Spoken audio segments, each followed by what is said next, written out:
आदरणीय गजेंद्र सिंह जी महरौनी और सत्य कहा अपने सूर साहित्य सम्मेलन में राष्ट्रकवि महादेवी वर्मा ने कहा था कि संस्कार व्यक्ति पर जादू की तरह कार्य करते हैं।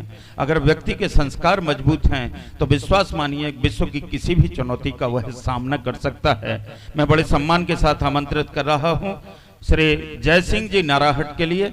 जय सिंह जी नाराहट, राजा साहब जय सिंह जी नाराहट अगर उपस्थित। मैं राजा देवेंद्र सिंह जी धवारी के लिए आमंत्रित कर रहा हूं कि वह संक्षेप में अपनी बात रखें। राजा देवेंद्र सिंह जी।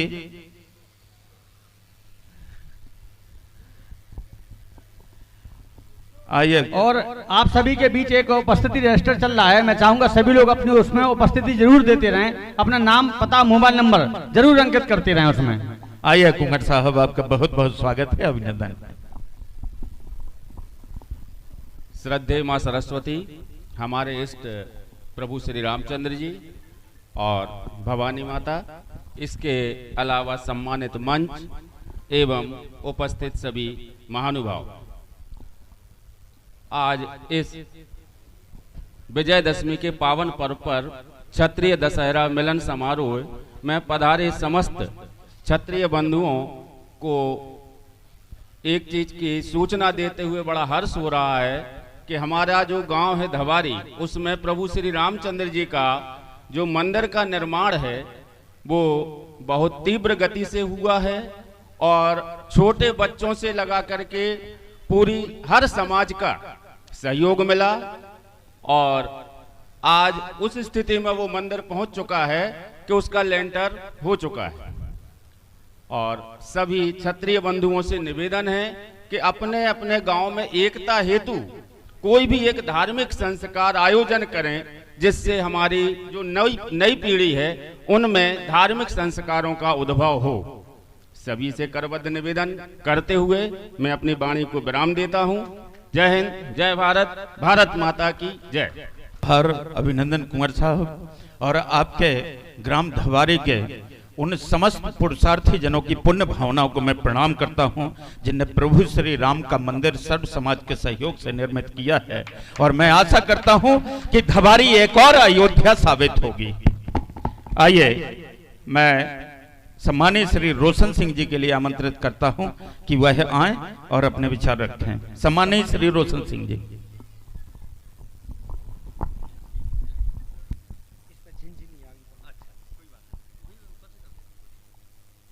जय श्री राम, जय भवानी। मंचासीन सभी हमारे क्षत्रिय बंधुओं, उपस्थित सभी क्षत्रिय बंधुओं, एक किसान ने जब मरने लगा, बिना पढ़े किसान ने अपने चारों बच्चों को बुलाया, दो दो लकड़ी लाओ। वो दो दो लकड़ी लाए। उन्होंने कहा एक एक लकड़ी तुम तोड़ो। चारों ने एक एक लकड़ी तोड़ दी। उन्होंने कहा उसने कहा कि अब चारों को इकट्ठा बांधो, जो बची हुई लकड़ी थी। उन्होंने चारों को इकट्ठी बांध दी, एक एक लकड़ी को दी कर तोड़ो, लेकिन वो नहीं टूटी। अशिक्षित किसान की शिक्षा हमको लेना चाहिए कि वो चारों लकड़ी नहीं टूटी तो हमको इकट्ठा होना है। ये दशहरा मिलन समारोह जिन्होंने इस आयोजन को किया है उनको तो हम धन्यवाद देते ही हैं सही, लेकिन यहाँ से शिक्षा लेके जाना है कि अपना परिवार, अपना गांव, सभी क्षत्रिय एक हों, क्योंकि क्षत्रियों से समस्त जातियां नाराज हैं। वो कहती हैं अपन ने तो इनको पाला है, इनकी रक्षा की है, लेकिन वो कहते हैं कि ये हमारा दुरुपयोग करते रहे, हमारे पूर्वजों का इन्होंने शोषण किया है। ये वो अन्यथा की स्थिति है। वैसा कहते हैं हमको एक रहना है, एकत्र रहना है और दशहरा मिलन समारोह जैसा मनाया जा रहा है हर वर्ष ऐसा ही मनाया जाए। आयोजकों को धन्यवाद। इसी के साथ अपनी वाणी को विराम देते हैं। और एक बात और, अपना विवेक है जो जागृत अवस्था में होना चाहिए। जब अभी गजेंद्र जो आए थे उन्होंने कहा था संस्कार, विवेक जागृत अवस्था में होगा तो उसके द्वारा किए हुए कार्य सभी सही होंगे, निंदनीय नहीं होंगे। तो कार्य सही होना चाहिए विवेक जागृत अवस्था में। जय श्री राम, जय भवानी, जय क्षत्रिय संगठन जिंदाबाद। आपकी भावनाओं का पूरा सम्मान करता हूं सम्मानीय दाऊ साहब श्री रोशन सिंह जी। और निश्चित रूप से हमारे बड़े हैं, बूढ़े हैं और हमारे लिए समझाने को अपना पूरा अनुभव लगाते हैं। इनकी बात पर निश्चित रूप से हम सभी ध्यान रखेंगे। श्री अनिरुद्ध सिंह जी राठौर, सम्मानीय श्री अनिरुद्ध सिंह जी राठौर।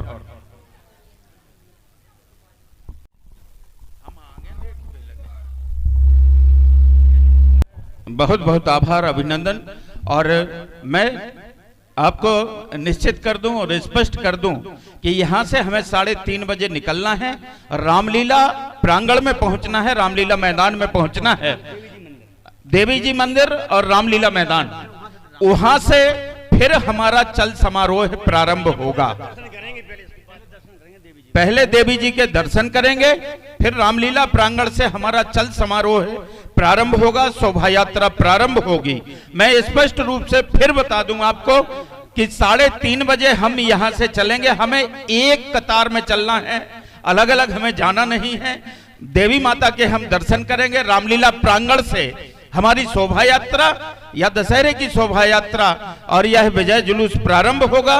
वहां से सभी एकत्रित होकर के, जिन क्षत्रिय सरदारों ने अपने सर पर पगड़ी नहीं बंधवाई है, पर्याप्त मात्रा में पगड़ियां हैं, साफे हैं, आप उनको बंधवा लें। जिन क्षत्रिय सरदारों ने जलपान नहीं किया है वह जलपान कर लें, स्वल्पाहार कर लें और उपस्थिति रजिस्टर पर अपनी उपस्थिति जरूर दें।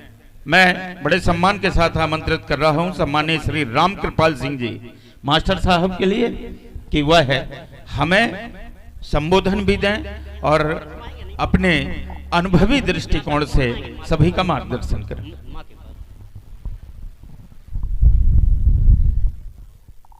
हेलो। ओम जयंती मंगला काली भद्रकाली कपालिनी दुर्गा क्षमा शिवा दात्री स्वाहा स्वधा नमो अस्तुते। सबसे पहले मैं इस विजयादशमी के पावन पर्व पर अपने स्वजाति बंधुओं को, बुजुर्गों को सत सत बंधन, छोटों को अनुराग। अब मैं जब छोटी सी कक्षा में पढ़ता था, कक्षा 8 में, तो मैंने एक वाक्य पढ़ा था, the Rajputs were brave people but they quarrelled among themselves. Rajput बहुत बहादुर व्यक्ति थे, लेकिन वो आपस में हमेशा लड़ते रहते थे। अब बहादुर व्यक्ति कैसे थे, इसका एक उदाहरण देखिए आप। राणा की जय, राणा की जय, वो आगे बढ़ता चला गया। राणा प्रताप की जय करता, राणा तक चढ़ता चला गया। ये स्थिति है महाराणा प्रताप की। महाराणा प्रताप को मुगलों ने घेर लिया और मुगल तो ऐसे थे कि नीति की, न्याय की युद्ध नहीं जानते थे। वो तो एक आदमी पर टूट पड़ते थे, जहां उन्हें मौका मिला एक आदमी पे पकड़ो 100 आदमी टूट पड़ दे। तो उनका जो वफादार ठाकुर था, एक सरदार था, उसका नाम था झाला। उसका क्या नाम था? झाला। झाला ने देखा कि मेरा मालिक परेशानी में है, अगर हम ऐसे टाइम पे काम नहीं आए तो मेरा क्षत्रिय होना भी बेकार है। तो क्या कहा उसने? राणा की जय, राणा की जय, वो आगे बढ़ता चला गया। राणा प्रताप की जय करता, राणा तक चढ़ता चला गया। रख लिया छत अपने ऊपर, रख लिया छत अपने ऊपर, रख लिया देश के पानी को। छोड़ा राणा के संग संग अपनी भी अमर कहानी को। छोड़ा राणा के संग संग अपनी भी अमर कहानी को। अब थोड़ा हम क्षत्रियों के बारे में बता दें, ठाकुरों के बारे में खासकर। कुछ नादान व्यक्तियों ने ठाकुर की परिभाषा गलत कर दी है। आज मैं आपको वो परिभाषा बताने जा रहा हूं, शायद हमारे बुजुर्गों को छोड़कर आप लोगों ने ना कहीं पढ़ी होगी और ना किसी बुद्धिमान व्यक्ति ने आपको बताई होगी। ठाकुर माने होता है स्वामी, ठाकुर माने होता है मालिक, ठाकुर माने होता है भगवान, ठाकुर माने होता है ईश्वर। अगर आपने देखा हो, जो हिंदू धर्म अवलंबी हैं वो भगवान को हमेशा क्या कहते हैं? ठाकुर जी। क्या कहते हैं? ठाकुर जी। तो ठाकुर का अर्थ आज से आप लोग बदल दें। आज से आप इस भूमि के मालिक हैं, लेकिन मालिक तब बन पाएंगे जब आप एक सूत्र में बन जाएंगे। जब आप एक सूत्र में बन जाएंगे तो अंतिम निवेदन बुजुर्गों से, अंतिम विनती, एक सूत्र में रहें, एक आवाज पर सारे क्षत्रिय इकट्ठे हो जाएं तो देखते हैं दुनिया में कोई व्यक्ति किसी भी व्यक्ति को क्षत्रिय व्यक्ति का बाल बांका नहीं कर सकता। अंत में अपनी वाणी को मैं विराम देता हूँ। जय मां भवानी। अरे जोर से बोलो यार, हम अकेले आप लोग इतने बैठे हो। जय मां भवानी, जय मां भवानी। बहुत बहुत धन्यवाद आदरणीय।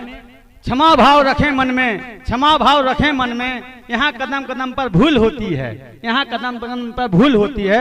और हम सभी क्षत्रियों को एकत्रित करें जिससे हर क्षत्रिय की सभी मनोकामनाएं पूर्ण होती हैं। ऐसा कोई कार्य संभव नहीं जो हम सभी पूर्ण नहीं कर सकते हैं। बस क्षमा भाव के साथ आगे बढ़ें और सभी क्षत्रियों को एकत्रित करते रहें। और मैं आपको बताना चाहता हूँ कि सभी लोगों के अनुरोध पर सभी ग्रामवासियों, सभी आसपास के ग्रामीणों से यहाँ पे क्षत्रिय बंधु एकत्रित हुए हैं। और हमारे सोजना से 50 क्षत्रिय बंधु एक साथ यहाँ पे आए हैं। मड़ौरा से 3-4 गाड़ियां आई हैं, बानपुर से, धबारी, सभी जगह से। मैं सभी का यहाँ पे धन्यवाद ज्ञापित करता हूँ कि आपने क्षेत्र से, कोने कोने से, सोजना से, सभी जगह से 50-60 क्षत्रिय बंधुओं को एक साथ लेकर आए हैं, जो आप सभी बधाई के बाद में सभी लोग चाहूंगा तो एक बार हाथ ऊपर करके जोरदार तालियों से सबका, सभी क्षत्रियों का स्वागत अभिनंदन करें।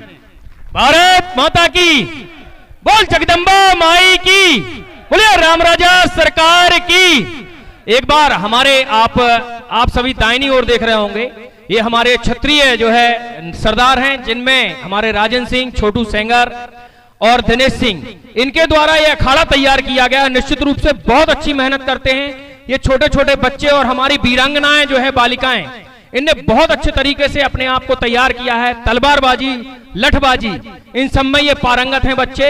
निश्चित रूप से यदि एक बच्चा खड़ा हो जाए तो 4 लोगों उनका कुछ नहीं बिगाड़ सकते हैं, इतने पारंगत हैं। एक बार इनके जो है सम्मान में तालियां बजवाना चाहेंगे। निश्चित रूप से काबिले तारीफ हैं। अब आगे आदरणीय बड़े भैया श्री साविंद जी को मैं आमंत्रित करूंगा मंच के लिए। क्षमा सोहती उस भुजंग को जिसके गाल गरल हो, उसको क्या जो दंतहीन विषहीन विनीत सरल हो। हम में ताकत है, हम में शक्ति है, हम में पुरुषार्थ है, बस यह जाया ना हो। जैसे कि अनवरत रूप से बरसते हुए मेघ निश्चित रूप से धरती को तृप्त करते हैं, धरती की प्यास को बुझाते हैं, लेकिन उस पानी के बहने का कोई मतलब नहीं है जो कहीं इकट्ठा नहीं होता है, ताकि भविष्य में जाकर के हम उसका संचयन जो होता है उससे अपनी प्यास बुझा सकें। बहता हुआ पानी ठहरना भी सीखे। यह बढ़ती हुई जवानी अपने आप को नए उपक्रम में लगाना भी सीखे। मैं बड़े सम्मान से आमंत्रित कर रहा हूं अपने मुखिया और इस महरौनी अंचल के वह धुरंधर व्यक्तित्व जिनकी वजह से हम सभी क्षत्रिय अपने आप को महरौनी अंचल में तो कम से कम सुरक्षित महसूस करते हैं, कम से कम महफूज महसूस करते हैं। मैं बड़े सम्मान के साथ आमंत्रित कर रहा हूं सम्मानीय दाऊ साहब श्री दरियाव सिंह जी कक्काजू साहब छायन, पूर्व ब्लॉक प्रमुख महरौनी। माँ भवानी एवं हमारे आदर्श जय श्री राम, हमारे मंच पे विराजे हुए समस्त आदरणीय हमारे सामने सम्मानित क्षत्रिय बंधुओं को सबको हाथ जोड़ के प्रणाम। ये आज जो आयोजन हो रहा है ये बड़े गर्व की बात है। इसमें मैं विशेषकर इसमें जो पूंजी है, पूंजी का मतलब ये है कि जो प्रयास जो किया है वो हमारे इन भाइयों ने जो किया है, इसमें विशेषकर महेंद्र सिंह जी, देवेंद्र सिंह जी और संटू राजा, सुरेंद्र सिंह जी, गंज राजा, गोविंद सिंह जी, अरविंद सिंह चौहान जी, टिंकू राजा, राजू राजा सैदपुर, इन आयोजकों के लिए मैं अपनी तरफ से विशेषकर अपना दिल से उनका आभारी हूँ। और ये क्षेत्र और ये महरौनी क्षेत्र की ठकुराई उनको धन्यवाद देती है। मैं पुनः बड़ी खुशी की बात है आज जो ये आयोजन हो रहा है इस पे विचार कीजिए। आज ये भगवान राम का और माता दुर्गा का, कल तक आपकी नौ दुर्गा थी और आज आपका राम जी का है। क्या है, क्यों है, इस पे विचार करना चाहिए। क्षत्रियों की दुर्गा आपके हाथों की भुजाओं में शक्तियों में वास करती है। हम भटक तो रहे हैं, लेकिन हम अपने को नहीं महसूस कर रहे हैं कि हमारे ऊपर कृपा किसकी है। चाहे महाराणा प्रताप हो, चाहे आला और उदल हो, जितने भी क्षत्रियों के इतिहास रहे हैं, बगैर शक्ति के कोई नहीं रहा है। ये हम में बड़ी कमी है। हम महसूस तो करते हैं उनको याद, लेकिन वो क्यों ताकतवर थे इस पे विचार नहीं करते। दरियाव सिंह को याद कर लिया कि दरियाव सिंह नौने हैं, लेकिन दरियाव सिंह भी तो कछु भगवान को टाइम देते कि नहीं, ये भी विचार करो। क्या वे कुकर्म करते हैं कि नहीं, इस पर भी विचार कीजिए। क्या वो दारू पीते हैं कि नहीं, अच्छे क्यों बने हैं, इस पर विचार कीजिए। ये विचार करने बात योग्य है।